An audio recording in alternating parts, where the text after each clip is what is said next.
वास्तव में हिंदुस्तान में एससी जो लोग हैं उनको अधिकार वो जो मिलना चाहिए वो मिल रहा है उनको।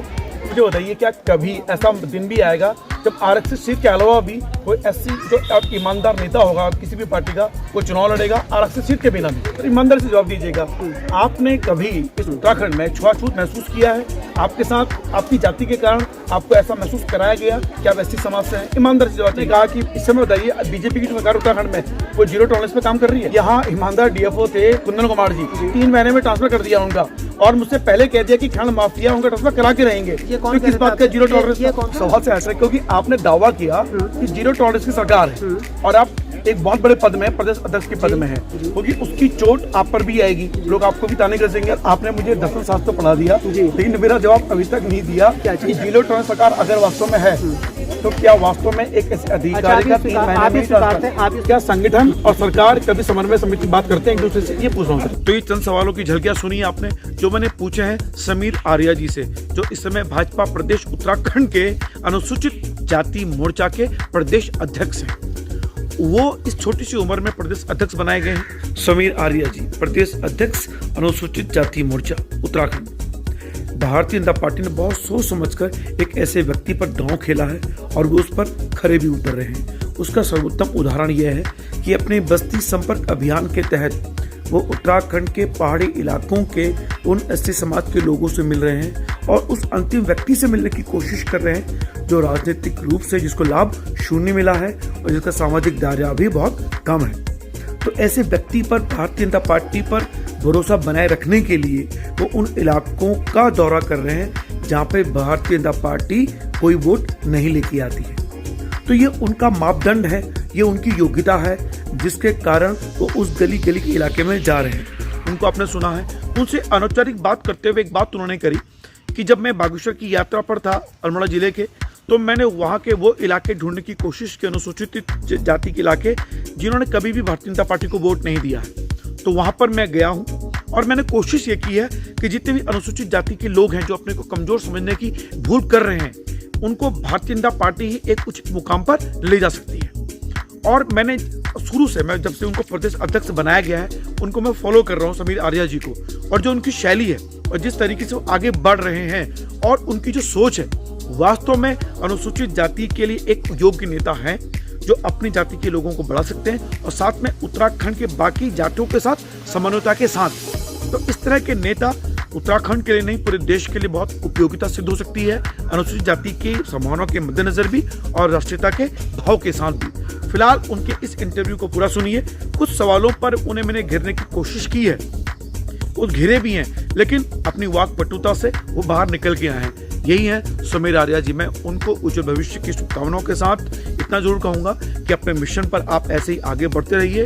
और हाँ, मैंने आप में संभावनाएं देखी हैं एक ऐसे नेता की जो वास्तव में भारतीय जनता पार्टी में बहुत ऊंचे पद पर भी पहुंच सकता है, कि भाजपा के सामान्य भाजपा के भी प्रदेश अध्यक्ष बन सकते हैं। फिलहाल रवि के बिंदास बोल में उनके पूरे इंटरव्यू को सुनिए और उम्मीद करता हूं कि उनका इंटरव्यू आपको पसंद आएगा। और जो ये आपका अपना चैनल रवि के बिंदास बोल, इसे सब्सक्राइब करना आप नहीं भूलेंगे। हाय, मैं रवि के बिंदास बोल में आपका स्वागत है। हमारे सामने मौजूद है प्रदेश अध्यक्ष एससी मोर्चा भारतीय जनता पार्टी के। सर, सबसे पहले तो स्वागत है आपको हमारे चैनल में। बहुत बहुत धन्यवाद सर। इतनी छोटी सी उम्र में इतना बड़ा पद, क्या महसूस कर रहे हैं आप? सर, उम्र और पद का कभी भी संविधान में नहीं लिखा गया है कि उम्र और पद जो है उसके अनुसार दिया जाएगा, इसलिए योग्यता का आधार पर दिया। और मैं भारतीय जनता पार्टी का बहुत बड़ा आभार व्यक्त करता हूँ कि उन्होंने मेरी योग्यता पहचानने का प्रयास किया और मेरी नैतिक जिम्मेदारी की इस योग्यता को जो उन्होंने विश्वास किया इस योग्यता पर खरा उतरा। सर, मैं जानना चाहता हूँ कि वास्तव में हिंदुस्तान में एससी जो लोग हैं उनको अधिकार वो जो मिलना चाहिए वो मिल रहा है उनको?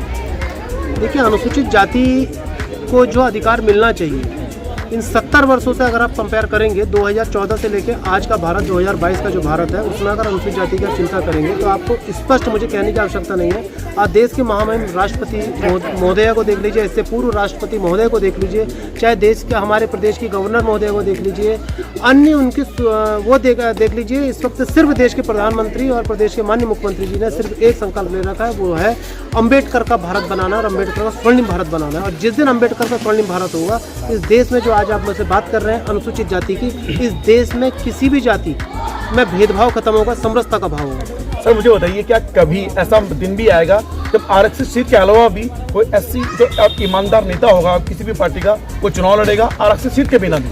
देखिए, मैं आपको एक चीज़ बहुत ईमानदारी से बताना चाहूँगा कि अनुसूचित जाति के नेता को मीडिया आरक्षित करती है या कौन आरक्षित करता है, ये मैं इसको समझ नहीं पा रहा हूँ। क्योंकि आरक्षित सीटों से तो हमारे विधायक आते हैं, लेकिन आप इस प्रदेश के अंदर 1.25 करोड़ की आबादी में लगभग 48 लाख की अनुसूचित जाति की संख्या है। आप जिस क्षेत्र में खड़े हैं, यहाँ पर हमारे माननीय दीवान सिंह जी इस क्षेत्र से सम्मानित विधायक हैं, लेकिन इस समाज के जो अनुसूचित समाज है, अगर इसका वोट यहाँ ना मिले तो विधायक बनना तय नहीं है। इसलिए प्रदेश की जो हमारी 70 विधानसभाओं में 13 सीटों में हमारे आरक्षित है, जिस बारे मान्य विधायकगण जाते हैं, लेकिन 57 विधानसभाएं जो है उसमें आरक्षित वर्ग का व्यक्ति ही है जो अपने योग्य प्रत्याशियों को आगे भेजता है। और ऐसे बहुत से उदाहरण हैं जो सामान्य सीटों पर भी भारतीय जनता पार्टी ने टिकट दिए हैं और वो लोग जीत करके अन्य स्थानों पर पहुंचे हैं। सर, ईमानदारी से जवाब दीजिएगा, आपने कभी इस उत्तराखंड में छुआछूत महसूस किया है? आपके साथ आपकी जाति के कारण आपको ऐसा महसूस कराया गया कि आप एससी समाज से हैं? ईमानदारी से जवाब चाहिए सर। देखिए, ऐसा बहुत ईमानदारी से बात यह है कि आज जो भारतीय जनता पार्टी की प्रदेश की जो मेन बॉडी है उसमें मुझे पदाधिकारी बनना था, लेकिन मैंने एक निर्णय लिया था, जिस समाज में मैं हूँ उस समाज को मुझे कहीं ना कहीं आगे लेकर के जाना है। और ये एक ऐसी कड़ी है, शायद बाबा साहब अम्बेडकर के पदचिन्हों पर अगर चलना है तो अनुसूचित मोर्चे से बढ़िया स्वर्णिम कोई दूसरा चीज़ें नहीं है। इसलिए उनके पद चिन्हों पर चलने का, समाज को आगे चलने के लिए इसलिए मैं इस मोर्चे में आया हूँ। और रही बात जो आपने मेरे से प्रश्न करा है कि कभी आपको छुआछूत, देखिए ये छुआछूत कहीं नहीं है, ये सिर्फ मानसिक विक्षिप्तता है जो प्रत्येक जाति, प्रत्येक धर्म और प्रत्येक समाज के ऐसे कुंठित लोगों के कुछ कुंठित लोग हैं जिनके अंदर ये मानसिक बीमारी है, और उस मानसिक बीमारी का इलाज सिर्फ डॉक्टर कर सकता है। बाकी आप इसको मैंने कहा, आपने कभी महसूस किया? हाँ या नहीं, मैंने नहीं कहा। धन्यवाद सर। आपने कहा कि इस समय बताइए, बीजेपी की सरकार उत्तराखंड में वो जीरो टॉलरेंस पे काम कर रही है? बिल्कुल कर रही है, इसमें कोई शक। सर, आप यहाँ ईमानदार डीएफओ थे कुंदन कुमार जी, 3 महीने में ट्रांसफर कर दिया उनका, और मुझसे पहले कह दिया कि खंड माफिया उनका ट्रांसफर करा के रहेंगे। ये कौन किस बात का जीरो टॉलरेंस? ये कौन कह रहे थे? कई लोगों ने कहा सर, बताइए सर, 3 महीने में ट्रांसफर कर दिया एक डीएफओ, ईमानदार डीएफओ का, तो आप मानते हैं आपकी ये जीरो टॉलरेंस की सरकार है? ऐसा है, ईमानदारी का सर्टिफिकेट जो है वो कोई भी व्यक्ति नहीं देगा। एक ट्रांसफर एक नियमित प्रक्रिया है। 3 महीने में? नहीं, मेरी बात समझिए, ऐसे भी बहुत सारे लोग हैं जिनके जो लोग ज्वाइन बाद में करते हैं और उनके ट्रांसफर हो जाते हैं, ऐसे भी आपके सामने उदाहरण होंगे। रही बात डीएफओ साहब की, देखिए यहाँ का एक तो क्षेत्रीय विषय है, ये विषय आपने मुझसे प्रांतीय स्तर पर जिस विषय को लेकर के मैं चर्चा कर रहा हूँ उस पर होनी चाहिए, लेकिन जो आप कह रहे हैं ये एक सरकार का विषय है। मैं संगठन से व्यक्ति हूँ, मेरे साथ संगठन से जुड़े हुए जो भी विषय आप सर, देखिए आप सवाल से ऐसा, क्योंकि आपने दावा किया कि जीरो टॉलरेंस की सरकार है और आप एक बहुत बड़े पद में, प्रदेश अध्यक्ष के पद में है, क्योंकि उसकी चोट आप पर भी आएगी, लोग आपको भी ताने कसेंगे कि किस बात की जरूरत, इसलिए मैंने पूछा है।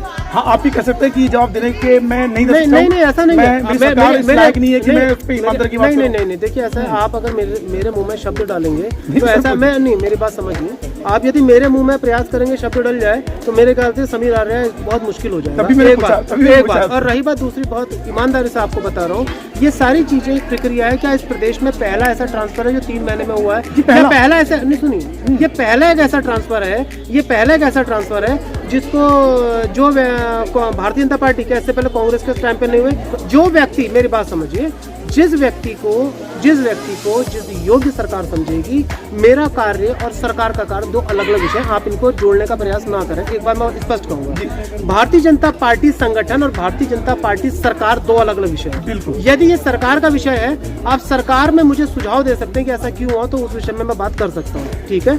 लेकिन सरकार ऐसा क्यों कर रही है, अब यह माननीय विधायक जी हैं, विधायक जी सरकार के नुमाइंदे हैं और मैं संगठन का नुमाइंदा हूँ। आप मेरी बात समझ रहे हैं? मेरा कार्य है कि जिस कार्य जहाँ पर भी अगर ऐसा कुंदन कुमार जी को ऐसा लगता है गलत उनके साथ हुआ है, तो कुंदन कुमार जी से कहिएगा, एक बार आप अपने प्रदेश अध्यक्ष से बात करिए। सर, उनको नहीं लगा, तो फिर से लोगों को लगा, पत्रकारों को। जब आपको नहीं लगा, नहीं सर, देखिए मैंने इसलिए पूछा आपसे, आपने दावा किया कि जीरो टॉलरेंस मैं 110% दावे में हूँ सर, उसके बावजूद भी सर आपने बेबी रानी मौर्य को आपके प्रदेश का महामहिम राज्यपाल बनाया, तब तो आपने प्रश्न नहीं करा। हमेशा आपको लगता है, मैं एक चीज तो और कार्य करता हूँ और मैं आपको भी सुझाव दूंगा, मैं जब रात को सोता हूँ तो मैं रात को एक मनन करता हूँ, और मैं आपको भी एक सुझाव दूंगा कि आप भी इसको करिए। सुझाव ये है कि जब आप रात को सोए तो आंख बंद करके, मेरी माँ कहती थी कि आंख बंद करके मनन करिए, और मनन करते समय हमेशा पॉजिटिव ये मत सोचिए कि आपने मेरे लिए क्या बुरा करा, आपने अच्छा क्या करा। अगर मैं ये सोचूंगा तो मैं ये सोचूंगा कि इससे ज्यादा अच्छा मैं क्या कर सकता हूँ। मेरी बात समझिए, अधूरे में नहीं, एक मिनट। ठीक है, इसीलिए आप पॉजिटिव थिंकिंग के साथ यदि आप कोई भी चीज़ करेंगे तो मुझे लगता है उसमें हम आगे सकारात्मक रूप से प्रयास कर पाएंगे। सर आपने मुझे दर्शनशास्त्र तो पढ़ा दिया जी। लेकिन मेरा जवाब अभी तक नहीं दिया क्या कि जीरो टॉलरेंस सरकार अगर वास्तव में है तो क्या वास्तव में एक ऐसे अच्छा, अधिकारी का 3 महीने में आप ये स्वीकारते हैं, चलिए मैं आपकी बात को मैं एक बात आपके बाद मान लेता हूँ। आप ये स्वीकारते हैं कि इस पूरे प्रदेश के अंदर सिर्फ एक ही ईमानदार अधिकारी है, एक बात, बाकी सबके ट्रांसफर हुए। आज भी मैं उधम सिंह नगर की लिस्ट देख रहा था, उधम सिंह नगर एसएसपी साहब ने एक लंबी फहरिस्त है जो आपने, क्योंकि आप रामनगर के परिप्रेक्ष्य में बात कर रहे हैं, आप रामनगर के परिप्रेक्ष्य में बात कर रहे हैं। कुंदन कुमार जी ने जो भी कार्य किया, ठीक है, इससे पहले भी वो हल्द्वानी थे और मेरे बहुत अच्छे मित्र भी हैं, हल्द्वानी कार्य किया, उनके हल्द्वानी कार्य की भी सराहना हुई। हल्द्वानी से यहाँ ट्रांसफ़र किया गया तो यहाँ भी एक प्रक्रिया थी कि भाई हल्द्वानी से यहाँ उनका ट्रांसफ़र किया गया। हल्द्वानी कितना समय उनको हुआ, हल्द्वानी लिमिटेड, मेरी बात समझिए इस बात को। देखिए किसी एक व्यक्ति के ऊपर या किसी व्यक्ति के ट्रांसफर से यदि हम सरकार की जीरो टॉलरेंस की हम बात करेंगे तो मुझे लगता है कि शायद ये न्याय नहीं होगा। मैं आपसे भी अपेक्षा करूंगा और आप इसके चौथे स्तंभ में, इसलिए मैं आपसे भी एक निवेदन करूंगा कि ऐसे सकारात्मक चीज़ें बताइए। आप कुंदन कुमार जी को लगता है कि गलत हुआ है या आपको लगता है तो अगर आपको ऐसा लगता है तो प्लीज़ मुझे इसको आप राइटिंग में बताएं और मैं इस पर एक बार बात करके मैं भी प्रयास करूँ, क्योंकि मैं यहाँ का परिप्रेक्ष्य में, क्योंकि संगठन के बारे में पूछेंगे मैं तपाक से जवाब दूंगा, लेकिन आप सरकार के बारे में पूछेंगे मैं सरकार को सुझाव देने वाला व्यक्ति हूँ।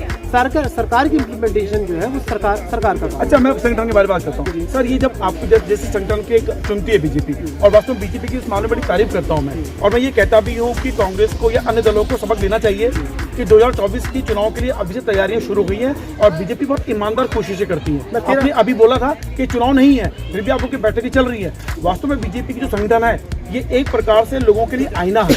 मैं मानता हूँ बीजेपी की शैली को मैं बहुत आदर से सम्मान भी करता हूँ उस चीज़ का। आप ये बताइए सर, संगठन में वास्तव में सामान्य कार्यकर्ताओं का सम्मान होता है? यहाँ आपको पद मिला, उदाहरण मिल गया मेरे को, इसलिए मैं सर पूछा कि आप जैसे ईमानदार व्यक्ति इस पद पर पहुँचे हैं, युवा हैं, मैं चाहता हूँ सर जब आप जीरो टॉलरेंस की बात हो तो संगठन रूप में आप इस मुद्दे को संगठन में भी लेके आए कि ऐसे अधिकारियों के दौरान हमें ऐसे सवालों से जूझना पड़ता है। नहीं, मुझे जूझना नहीं है सर। मैं आपको एक चीज़ बताऊँ, मैं जूझ नहीं रहा हूँ और मैं आपको बहुत उससे कह रहा हूँ। मैंने आपको बताया, देखिए आप अपना कार्य कर रहे हैं, आप जिस कार्य को कर रहे हैं बहुत ईमानदारी से कर रहे हैं, बहुत अच्छी भाषा शैली, इसके लिए मैं आपको बहुत बहुत शुभकामनाएं दूंगा। आपका अध्ययन बहुत अच्छा है, ये भी इसके लिए मैं शुभकामनाएं देता हूँ। लेकिन इस चीज़ को विशेष ध्यान आप रखिए कि हम कभी भी, देखिए जो अच्छा काम कर रहे हैं, माननीय पुष्कर सिंह धामी जी ने कोई भी काम करे हम उनकी तारीफ भी हमें करनी चाहिए, एक बात। दूसरी बात, कुंदन कुमार जी ने जो चीज़ें करी हैं, अब आप मुझे अगर चीज़ें, मैं अगर इसको उसमें देखूंगा कि उनका ट्रांसफ़र क्यों हुआ, ये एक विषय है, ठीक है। आप मेरे से जो प्रश्न कर रहे थे कि क्या कहते हैं भारतीय जनता पार्टी में क्या संगठन के रूप से जीरो टॉलरेंस, संगठन में जीरो टॉलरेंस, आपको ऐसा कहाँ पर लगा कि संगठन में जीरो टॉलरेंस नहीं? और रही बात दूसरी कि ये जो आपने प्रश्न करा कि 2024 की तैयारी है, देखिए ये हमारा रूटीन वर्क है। मैं प्रदेश का अध्यक्ष बनूँ और मुझे लगता है ये आपको अपनी मीडिया को भी बताना चाहिए। पहला प्रदेश अध्यक्ष रहता है जिसने कार्यालय में स्वागत कराने के बजाय बस्ती में आशीर्वाद लेने आया, क्या ये विषय नहीं आता? तो बिल्कुल आता है। मेरी बात समझिए। इसीलिए दुनिया में हर चीज़ का निवारण है, बस उसके लिए निवारण के लिए दो लोगों को बैठना बहुत जरूरी है। एक व्यक्ति जो निवारण के लिए सुझाव दे, दूसरा व्यक्ति सुझावों को इम्प्लीमेंट कराए। तो मुझे लगता है आप अच्छे सुझाव देंगे और मुझे पूर्ण विश्वास है आप और आप जैसे जो सुलझी मानसिकता के लोग हैं अच्छे सुझाव देंगे और उस अच्छे सुझावों को हम भारतीय जनता पार्टी के माध्यम से निपटाएंगे। अंतिम सवाल मैं खत्म करता हूँ, क्या संगठन और सरकार कभी समन्वय समिति की बात करते हैं एक दूसरे से? ये पूछ रहा हूँ। बिल्कुल करते हैं हमारे तो। नहीं, एक चीज बताएं, समन्वय हमारा कहाँ नहीं होता है, वही पूछ रहा था मैं। बताया संगठन हो, माननीय विधायक जी यहाँ बैठे हैं और इससे बड़ा संगठन और समन्वय क्या लेंगे आप? इससे बड़ा समन्वय क्या लेंगे आप? तो मैं आदरणीय निवासी मिस्त्री से इंटरव्यू लेना है, लेकिन मैं अभी नहीं रवि का बहुत धन्यवाद आपका बात करने के लिए। फिलहाल समिला जी थे और बहुत शानदार बोले हैं, बहुत धन्यवाद। उम्मीद करता हूँ आपको इंटरव्यू पसंद आया होगा। फिलहाल समीर आर्या जी को उज्ज्वल भविष्य की शुभकामनाएं हैं। रवि का बिंदास बोल देखने के लिए शुक्रिया। अगर यहाँ तक आए हैं तो चैनल को सब्सक्राइब करना ना भूलें, जो आपका अपना चैनल है रवि का बिंदास बोल। जय उत्तराखंड।